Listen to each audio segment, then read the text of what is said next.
नमस्ते स्टूडेंट्स। देखो आज अपन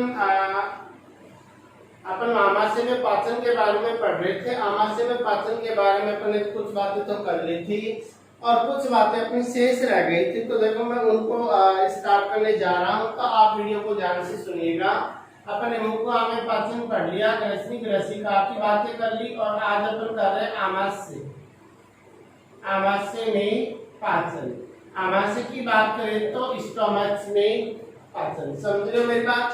आमाशय में पाचन की बातें अपन चल रही थी। देखो एक बार मैं थोड़ा सा रिपीट कर देता हूँ कि ये अपना आमाशय वाला पार्ट है। ये तो आप जानते ही होंगे कि ये कहाँ पर स्थित होता है। अपन पहले पढ़ चुके हैं कि उधर गुहा में कुछ बाईं ओर होता है, एक फुला हुआ थैला होता है।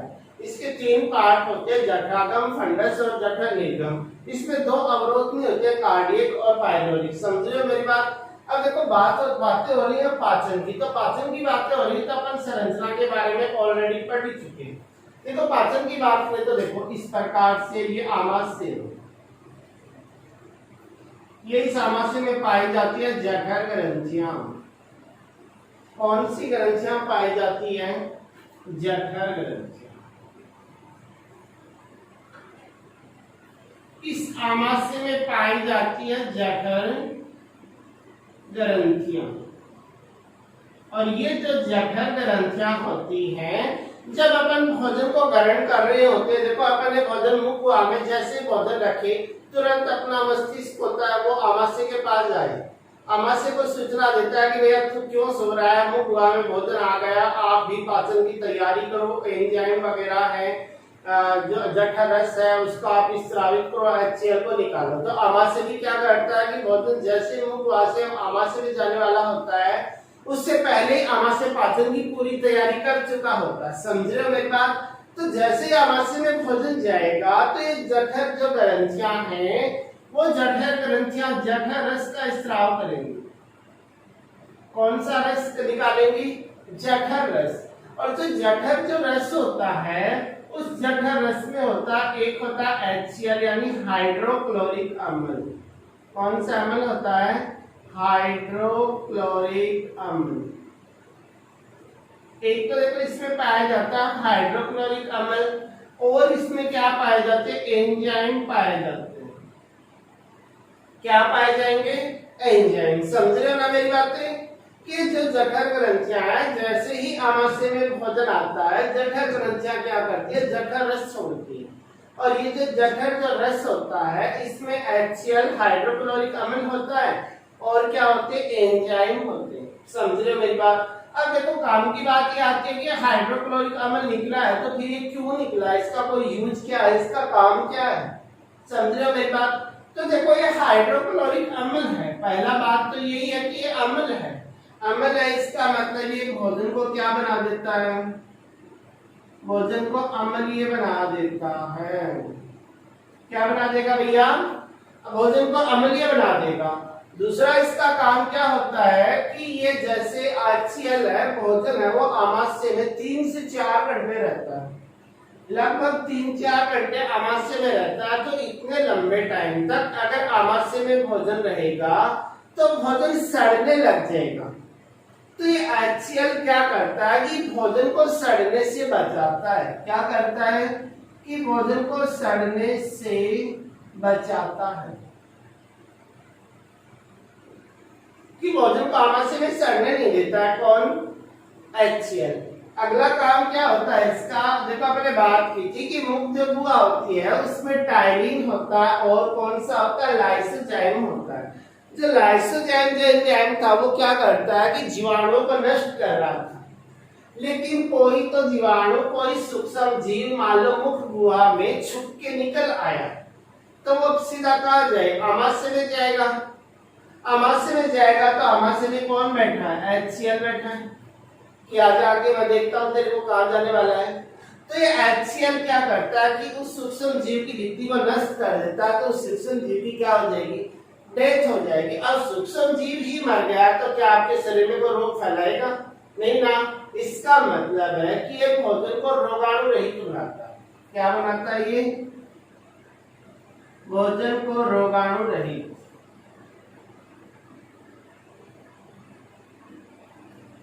रोगाणु रहित बनाता है। या फिर आप सीधा बोल सकते हो कि भोजन में उपस्थित सूक्ष्म जीवों को क्या करता है, नष्ट करता है। और अगला काम क्या करता है, अगला काम देखो इसका क्या होता है कि ये खुद ही खुद कार्य कर रहा है। एंजाइमों ने अभी तक कुछ नहीं किया, ना किया क्या नहीं ना, तो HCl इन एंजाइमों के पास जाए, इनको एक एक चट्टू लगाए कि आप क्यों पड़े हुए हो, मैं अकेला कार्य कर रहा हूँ, आप कुछ नहीं कर रहे हो, है ना। इसका मतलब जैसे ही इनको चट्टू लगा तो ये भी क्या हो गए, काम करने के लिए सक्रिय हो गए कि हम भी कुछ करेंगे। इसका मतलब HCl क्या करता है, एंजाइमों को सक्रिय करता है। क्या करता है, एंजाइमों को सक्रिय करता है।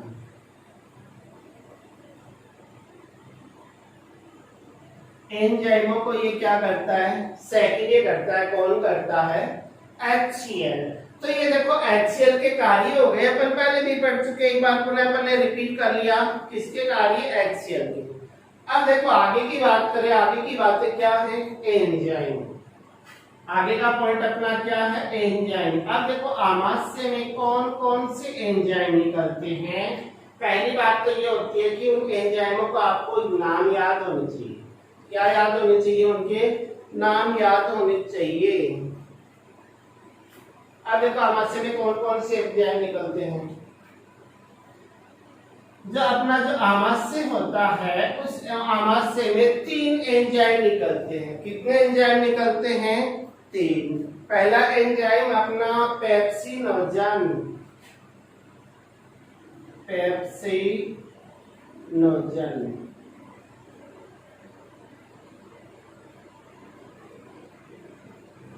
एक होता है प्रोरेनिन,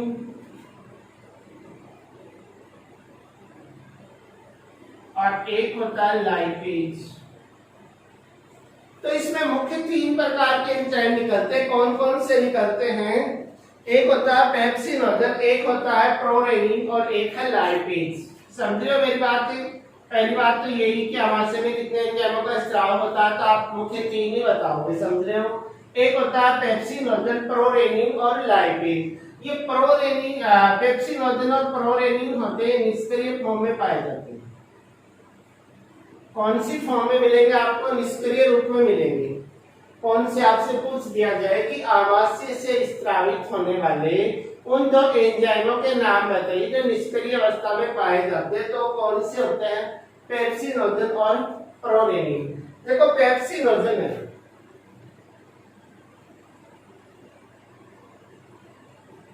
पेप्सिनोजन, ये पेप्सिनोजन है निष्क्रिय रूप में, ये पेप्सिनोजन निष्क्रिय रूप में है। HCl ने क्या किया, इसको चट्टू लगाया। क्या लगाया, एक चाटा लगाया। किसने, HCl ने।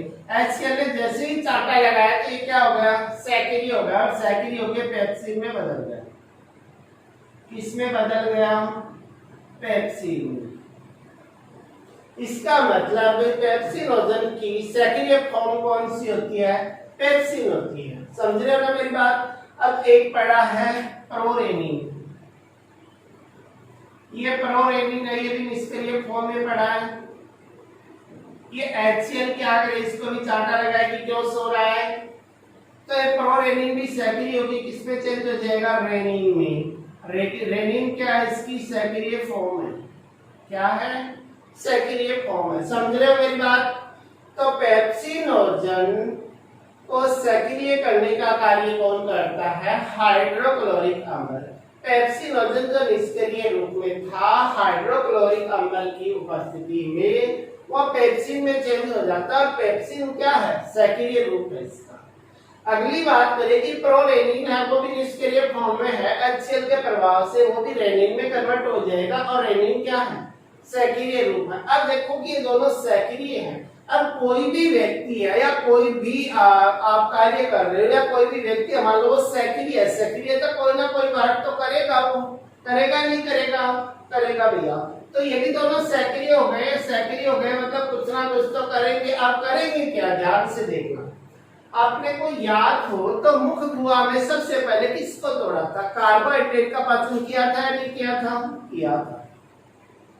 अब भोजन के अवयवों की बात करें तो कार्बोहाइड्रेट है, वसा है, प्रोटीन है, विटामिन है, खनिज लवण है, आपके रेसे हैं, जल है। इनमें पेय कहाँ से शुरू होता है? प्रोटीन से होता है, नहीं होता? होता है। पेय कहाँ आता है? प्रोटीन में आता है। और पेय कहाँ आता है? पेप्सिन में आता है। समझ रहे हो मेरी बात? पेय आता प्रोटीन में, पेय आता पेप्सिन में। तो ये पेप्सिन क्या कार्य करता है? पेप्सिन करता है ये जो भोजन के अवयवों में जो प्रोटीन होता है उस प्रोटीन का पाचन करता है और इस प्रोटीन को ये कन्वर्ट कर देता है पेप्टोन में। किसमें कन्वर्ट कर देगा? पेप्टोन में कन्वर्ट कर देगा। समझ रहे हो ना मेरी बात? इस प्रोटीन को ये पेप्टोन में कन्वर्ट कर देगा। अब बात आती है रेनिन की। किसकी बात आती है भैया? रेनिन की। ये जो रेनिन होता है ये क्या कार्य करता है? देखो छोटे बच्चे होते हैं, छोटे बच्चों को कभी आपने देखा हो कि वो माँ के स्तन से दुग्ध पान करता है। जैसे ही माँ ने उसको दूध पिलाया, जैसे ही मान लो आप उसको गोद में उठाने वाले हो तो आपको उसकी आपकी मम्मी क्या बोलते हैं कि भैया मैंने इसको दूध पिलाया, अभी अभी आप इसको उल्टा मत कर देना वरना दूध गिरा देगा। बोलते हैं नहीं बोलते? देख लेना जब भी आपके अड़ोस पड़ोस में घर में कोई भी छोटा बच्चा आपको दिखाई दे, उसको दूध पिलाने के बाद में हल्का सा आप उसको उल्टा कर देना, थोड़ा सा दबाव लगा देना, वो तुरंत उस दूध को गिरा देगा। और जैसे ही उसके मुंह से दूध गिरेगा तो आपने उस दूध को देखना, वो दूध है ना जैसे उसने पिया वैसा का वैसा नहीं होता, वो फटा हुआ दूध निकलता है। अब वो फटा हुआ दूध कैसे निकलता है? ऐसा तो है नहीं कि बच्चे के पेट में जैसे ही गया उसने जामुन लगा दिया, उस दूध को लगाया क्या? नहीं ना भाई, जामुन लगाया क्या उसके अंदर ले जाके कि मैं तेरे को जमा देता हूँ तो दही बन जाना, फिर मैं तेरे को खाऊंगा निकाल निकाल के, होता है कुछ ऐसा? नहीं ना। मतलब होता क्या है कि बच्चे के जो आमाशय होता है उसमें प्रोरेनिन था जो निष्क्रिय फॉर्म में था, वो HCl के प्रभाव से रेनिन में कन्वर्ट हो गया। किसमें कन्वर्ट हो गया? रेनिन में कन्वर्ट हो गया। और उस बच्चे ने पिया है क्या? माँ का दूध। क्या पिया है भैया? माँ का दूध पिया है। तो माँ के दूध में होता है एक प्रोटीन होता है, उसका नाम होता है केसिनोजन।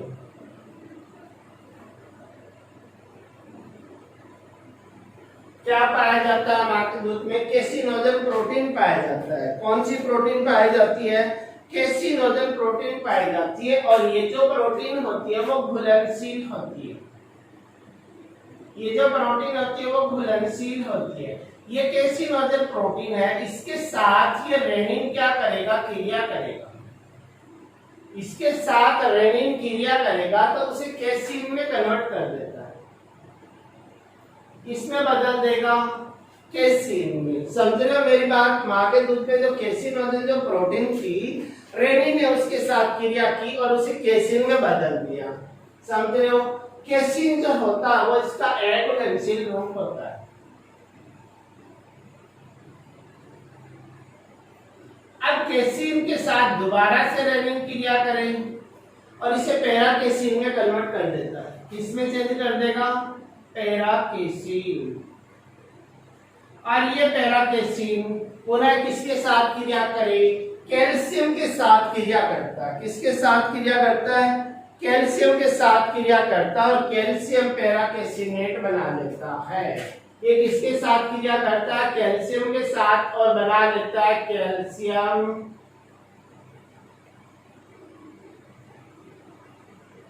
पैरा केसिनेट।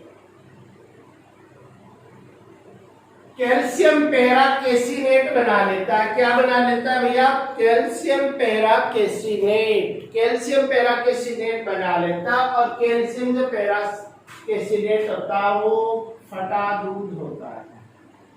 कौन से रूप में मिलेगा आपको? फटे हुए दूध के रूप में मिलता है। इसका मतलब बात सीधी सी ये होती है कि जो रेनिन जो एंजाइम होता है वो दूध को दही में बदलने का कार्य करता है। अगर आपको ये पूरी की पूरी रामायण कथा अगर दिमाग में ना सेट हो तो आप सीधा भी याद रख सकते हो कि ये दूध को दही में कन्वर्ट कर देता है। कौन? रेनिन। सीधा आप याद रख सकते हो कि ये दूध को रेनिन किस में कन्वर्ट कर देता है, दही में कन्वर्ट कर देता है। समझिए, दही फटा हुआ दूध ही तो है। समझे या नहीं समझ रहे? तो आपने क्या पढ़ा कि जो प्रोरेनिन है वो निष्क्रिय फॉर्म में होता है, वो HCl के प्रभाव से रेनिन में चेंज हो जाता है, और जो रेनिन होता है वो सक्रिय रूप होता है।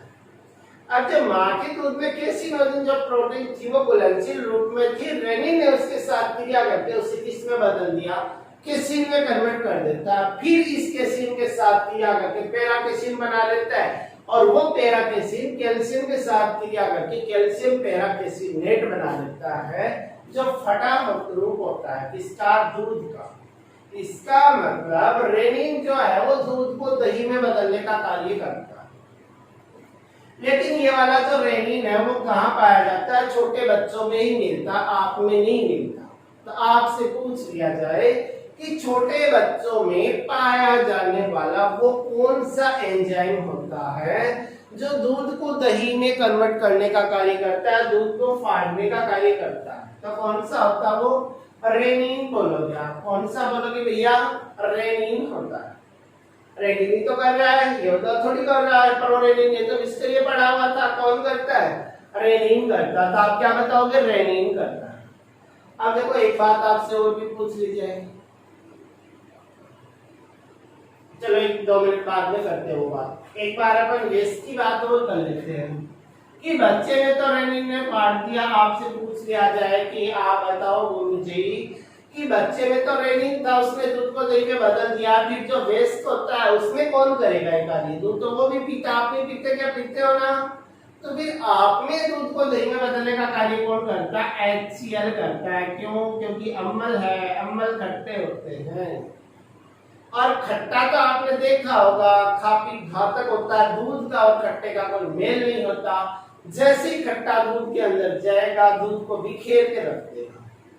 तो वेस्ट में दूध को दही में बदलने का कार्य कौन करता है भैया, हाइड्रोक्लोरिक अम्ल करता है। बच्चों में कौन करता है, रेनिन करता है। समझ रहे हो ना मेरी बातें। अब देखो बात यह आती है कि ये दूध को दही में क्यों बदलता है। अगर ये दूध को दही में नहीं बदलता तो क्या हो जाता, फिर आप दूध पीते ही क्यों। समझ रहे हो मेरी बात। दही तो जमाना ही है, चाहे बाहर से खा लो चाहे अंदर खा लो। मतलब दूध को दही में इसलिए बदलता है, देखो दूध है वो तरल रूप है, तरल ज्यादा होता है नहीं होता। जैसे आमाशय में जाएगा तो 3-4 घंटे इंतजार करेगा कि वहां पे तरल रुकने वाला नहीं है, तो सीधा का सीधा आमाशय से कहाँ चला जाता है, छोटी आंत में चला जाएगा। समझ रहे हो मेरी बात। आपने पिया है तरल है तो आमाशय में रुकने वाला नहीं है, सीधा का सीधा कहाँ चला जाएगा, आंत में चला जाएगा। तो आमाशय में इसका जो पाचन होने वाला था वो हो पाएगा क्या, नहीं ना। आंतों से फिर सीधा का सीधा अधपचय रूप में ही बाहर आ जाएगा। इसका मतलब ये दूध तरल रूप में अधिक है। अगर इस दूध को फाड़ दिया जाए तो किस में कन्वर्ट हो जाता, दही में कन्वर्ट हो जाता, और दही होता वो दूध की तुलना में क्या होता है, गाढ़ा होता है। क्या होता है, गाढ़ा होता है। ये दूध की तुलना में गाढ़ा है, तो इसलिए आमाशय में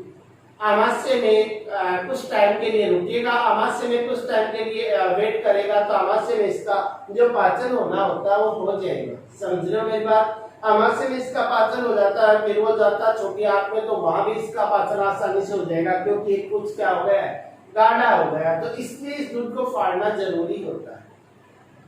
समझ रहे हो मेरी बात की। आमाशय में दूध को दही में क्यों बदला जाता था, आप क्या बोलोगे कि दूध होता है वो एक तरल रूप में होता है, इसलिए वो आमाशय में लंबे समय तक रुकेगा नहीं, इसलिए इसका पाचन अच्छे से नहीं हो पाता है। इस पाचन की प्रक्रिया को अच्छे से संपन्न करने के लिए दूध को आमाशय में दही में फाड़ दिया जाता है। दही इसका गाढ़ा रूप होता है जो कुछ टाइम तक आमाशय में आसानी से रुक जाएगा और उसका पाचन हो जाएगा।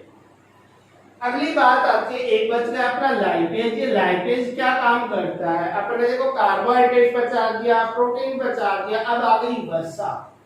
क्या आ गई है, वसा। ये जो वसा होती है भोजन में, उस वसा को, वसा के कुछ पार्ट को, देखो वसा का पूरा पाचन यहाँ नहीं होगा, वहां छोटी आंत में होगा। क्योंकि अभी उसका क्या नहीं हुआ, पाइसीकरण नहीं हुआ। पढ़ा था ना कि ये कट पाइसीकरण करता है, बड़ी बड़ी गोलिकाओं को छोटी छोटी गोलिकाओं में तोड़ देता है। तो मतलब एबल्सिकट जो वसा है, उस वसा को ये लाइपेज क्या करता है, वसीय अम्ल प्लस ग्लिसरॉल, वसीय अम्ल और ग्लिसरॉल में क्या करता है, इसको तोड़ देता है। इतना कार्य आमाशय के अंदर होता है। समझ के मेरी बात, एक बार मैं रिपीट कर देता हूं। आमाशय जो होता है उसमें जठर ग्रंथियां होती है। जैसे ही आमाशय में भोजन जाता है तो जठर ग्रंथियां सक्रिय हो जाती है और क्या करती है, जठर रस निकालती है। ये जो जठर रस होता है इसमें हाइड्रोक्लोरिक अम्ल होता है और क्या होंगे, कुछ एंजाइम होते हैं। ये हाइड्रोक्लोरिक अम्ल क्या करता है, ये अम्ल है तो भोजन को क्या कर देगा, अम्लीय बना देगा। दूसरा काम क्या होता है ये इसका, कि भोजन को आमाशय में 3-4 घंटे रहेगा तो इसको सड़ने से बचाता है। अगला काम क्या होता है इसका, कि भोजन में कोई सूक्ष्म जीव आ गया तो उसको क्या करता है, मार देता है, मतलब भोजन को रोगाणु रहित बनाता है। और अगला काम क्या होता है, एंजाइमों को क्या करता है, सक्रिय करता है। अब कौन कौन से एंजाइमों को करता है, पेप्सिनोजन और प्रोरेनिन। इनको तो कर रहा है सक्रिय, उसको थोड़ी कर रहा है। तो अपन क्या बोले कि सक्रिय करता है। अब एंजाइमों की बात करें तो एंजाइम आमाशय में 3 एंजाइम पड़े अपने, कौन कौन से, पेप्सिनोजन, प्रोरेनिन और लाइपेज। पेप्सिनोजन प्रोरेनिन होते हैं वो निष्क्रिय फॉर्म में होते हैं, ये दोनों निष्क्रिय फॉर्म में होते हैं। ये HCl के प्रभाव से पेप्सिन और रेनिन सक्रिय रूप में आ जाते हैं। ये पेप्सिन तो क्या करता है, पैसे पै मिलाया पै बनाया, समझ रहे मेरी बात, पैसे पै मिलाया पै बनाया, तो प्रोटीन को पेप्टोन में तोड़ देता है। ये रेनिन क्या करता है कि माँ का जो दूध है उसमें केसिनोजन है जो घुलनशील रूप में है, उस केसिनोजन को अघुलनशील केसिन में बदलेगा, फिर उस केसिन को पेरा केसिन में बदलेगा, वो पेरा केसिन कैल्शियम से क्रिया करके कैल्शियम पेरा केसिनेट बना लेगा जो फटा दूध होता है। वेस्ट में दूध को फाड़ने का कार्य कौन करता है, आमाशय में HCl करता है। दूध को क्यों फाड़ा जाता है, क्योंकि दूध तरल है इसलिए उसका पाचन नहीं होगा, वो रुकेगा नहीं, इसलिए उसको फाड़ दिया जाएगा तो गाढ़ा हो जाएगा, ताकि वो आसानी से आमाशय में रुक पाएगा, उसका पाचन अच्छे से हो पाएगा। अगला एंजाइम होता है लाइपेज। लाइपेज क्या करता है कि वसा को वसीय अम्ल और ग्लिसरॉल में तोड़ देता है। समझ रहे हो मेरी बात, ये इतना कार्य होता है आमाशय। देखो आमाशय में भोजन के साथ HCl मिल गया, आपका पेप्सिन मिल गया, रेनिन मिल गया, लाइपेज मिल गया, ये सारे मिल गए। अब इस भोजन को कहा जाएगा काइम। तो आपसे पूछ लिया जाता है कि मुख्य गुहा में भोजन को क्या बोलते हो, बोलस बोला था अपन ने। आमाशय में क्या करते हैं, आमाशय में भोजन को काइम कहा जाता है। क्या कहा जाता है भैया, काइम कहा जाता है। आमाशय में भोजन को काइम कहा जाता है। तो याद रखिएगा कि आमाशय में भोजन को क्या कहेंगे, काइम। समझ रहे हो मेरी बात। अब देखो यहाँ से थ्योरेटिकल क्वेश्चन खूब बनते हैं। एक क्वेश्चन मैं आपको बताता हूँ कि किस प्रकार से यहाँ से क्वेश्चन निकल के आते हैं। आपसे पूछ लिया जाए कि यदि हमारे आमाशय की जठर ग्रंथियों से HCl का स्त्रावण नहीं होगा तो क्या होगा। समझ रहे हो मेरी बात, क्वेश्चन क्या बने कि यदि आमाशय की जठर ग्रंथियों से HCl का स्त्रावण नहीं होगा, HCl का स्त्रावण, कि यदि आमाशय में HCl हाइड्रोक्लोरिक अम्ल का स्त्रावण नहीं होगा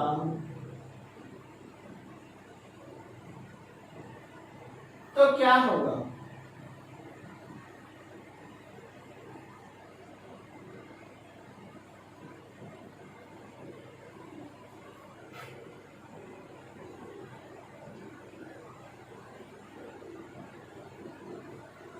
समझना मेरी बात, यदि आमाशय में HCl हाइड्रोक्लोरिक अम्ल का स्त्रावण नहीं होगा तो पाचन पर क्या प्रभाव पड़ेगा। देखो क्या प्रभाव पड़ेगा भैया, देखो HCl था, पहली बात तो ये कि भोजन को अम्लीय माध्यम दे रहा था कि मुख गुहा से जो भी भोजन गया था उसको अम्लीय रूप दे रहा था।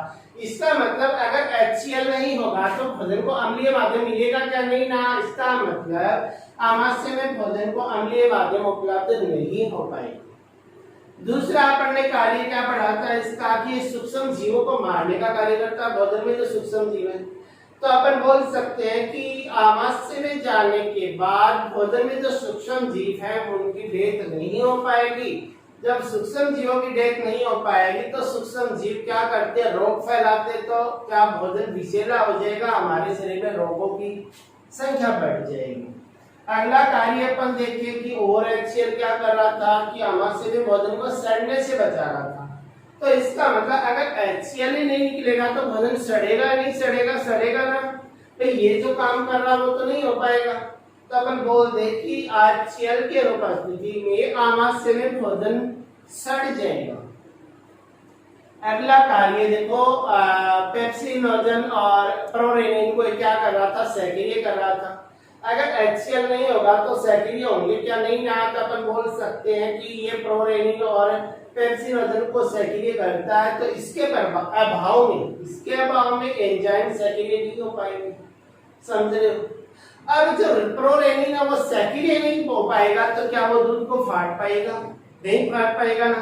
अगर वो दूध को नहीं फाड़ पाया तो दूध का पाचन अच्छे से होगा क्या? नहीं हो पाएगा। इसका मतलब पाचन की क्रिया भी सुचारू रूप से नहीं हो पाएगी। किसकी अनुपस्थिति में? HCl के अभाव में। तो कौन कौन से कार्य होंगे? भोजन को अम्लीय माध्यम नहीं मिलेगा, भोजन में रोगाणुओं की संख्या बढ़ जाएगी, भोजन सड़ जाएगा, भोजन में निष्क्रिय एंजाइम सक्रिय नहीं हो पाएंगे जिससे भोजन का पाचन अच्छे से नहीं हो पाएगा। तो ये HCl के अभाव में होते हैं। तो आपसे क्वेश्चन किसी भी प्रकार से घुमा के पूछा जा सकता है।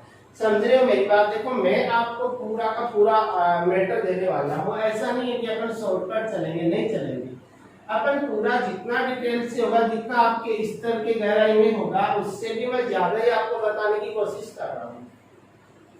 अब इससे भी आगे जाए तो पाचन कहाँ होता है? ग्रहणी में होता है। अब जो ग्रहणी होती है वो कहाँ का पार्ट होता है? छोटी आंत का पार्ट होता है, नहीं होता भैया? होता है। अगर आपको याद हो तो छोटी आंत के 3 पार्ट बताए थे मैंने। कौन कौन से बताए थे?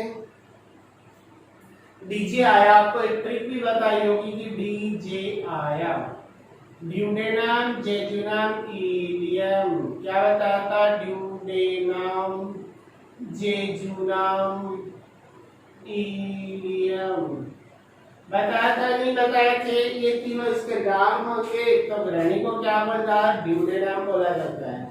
छोटी आंत के इसी भाग में पाचन की क्रिया संपन्न हो जाती है।